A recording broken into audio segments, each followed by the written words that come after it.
Greeting, Great Quest shareholders and other stakeholders. Hi, I'm Jed Richardson, Executive Chairman. We're getting things going here at Great Quest, and we've got a new President and VP of Exploration, Andy Rompel. I wanted to introduce him to all of you and give you a bit of his story and his background. Andy. Hello, Jed. I'm a geologist and I have worked in South Africa for Anglo American for 23 years. Whilst I was there, getting to know the Southern African geology, I did a part-time PhD at the Wits University in structural geology, which is a quite handy subject when you look for gold in shear zones. I also spent some time in Western Africa, in Mali, Senegal, and Ivory Coast in the Birimian, and actually twice with Anglo Gold in Sadiola and with African Gold Group in southern Mali. Fantastic. Now, Andy, you've helped us with Trigon, and you're going to be helping us with Safi Silver. But this is your baby here at Great Quest. We've got a number of projects here in Namibia. What's your favorite? What do you like? Yeah, there are two favorite babies here, and the one is what we call VG Hill or Visible Gold Hill, which is a series of quartz veins, and it has a lot of visible gold. About 2 months ago, three geologists were knocking on rocks, picking the quartz veins, and all three of us found visible gold individually. This is amazing. This is rare to find so much on surface, and we're looking for more.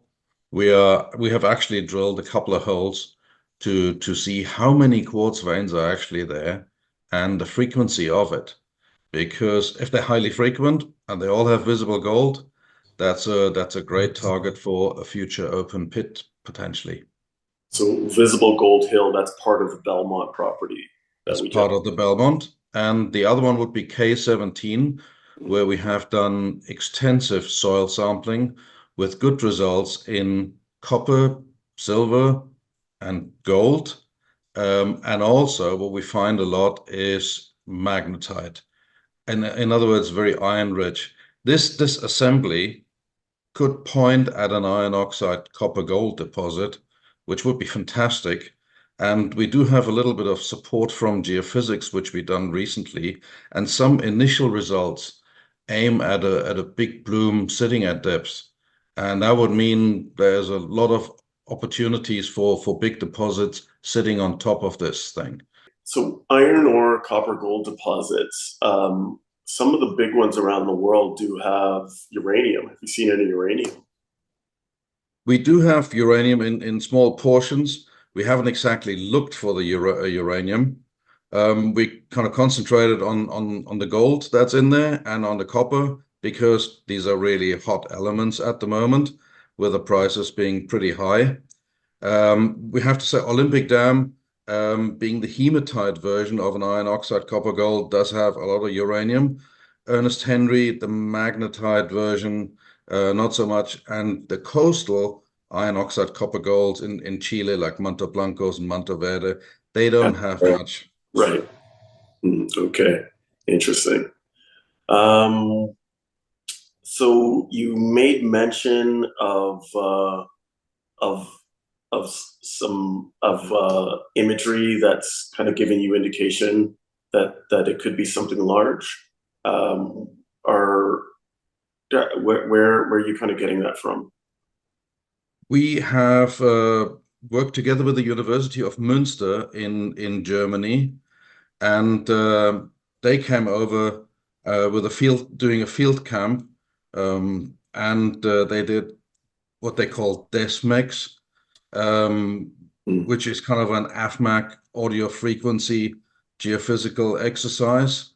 And they've also done some metallotelluric. And they've gone away, but universities always take a bit longer with the results. So we saw some early pictures. They were highly encouraging, but we're waiting for the final results before we can show pictures. Excellent. I can also add that because of the relationship with Combat and Trigon, we were able to get some free drilling at Belmont, right? Yes, we received the news that we can drill 500 meters on their account, which came in very handy, and we drilled that on VG Hill. We drilled two holes, one aiming northwards, one aiming southwards to hit these east-west striking quartz veins with the visible gold. And we drilled them. We found plenty of quartz veins, not only the thick ones, but also smaller ones in the interspace.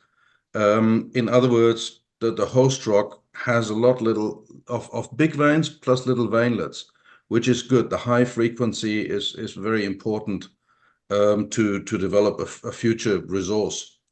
That was the one good thing. The core is currently at Trigon in their core yard, and it's being cut, and then it will be sampled and sent off for assays. And we're very hopeful because we've seen some visible gold in there. So we're very hopeful. Not only there, BK2 also was drilled. And again, there we drilled a quartz vein. And yeah, the core is at Trigon and will be sampled and sent in for assay. Again, we're very hopeful because we saw mineralization in the core. Fantastic. Now, there's the historic assets in Great Quest, particularly the Sanoukou Gold property in Mali. Do you have any thoughts on that? Yes, having worked in Sadiola and at Kobada, I know that most places in the Birimian, if you have a shear zone, you have gold.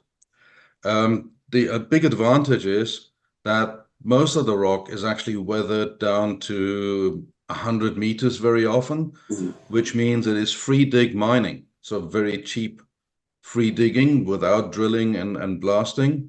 The one thing you have to get together is a deposit that has about a gram of gold per ton.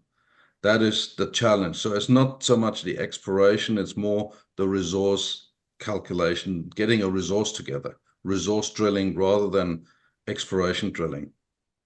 All right. So we've got a couple great projects, maybe more in Namibia.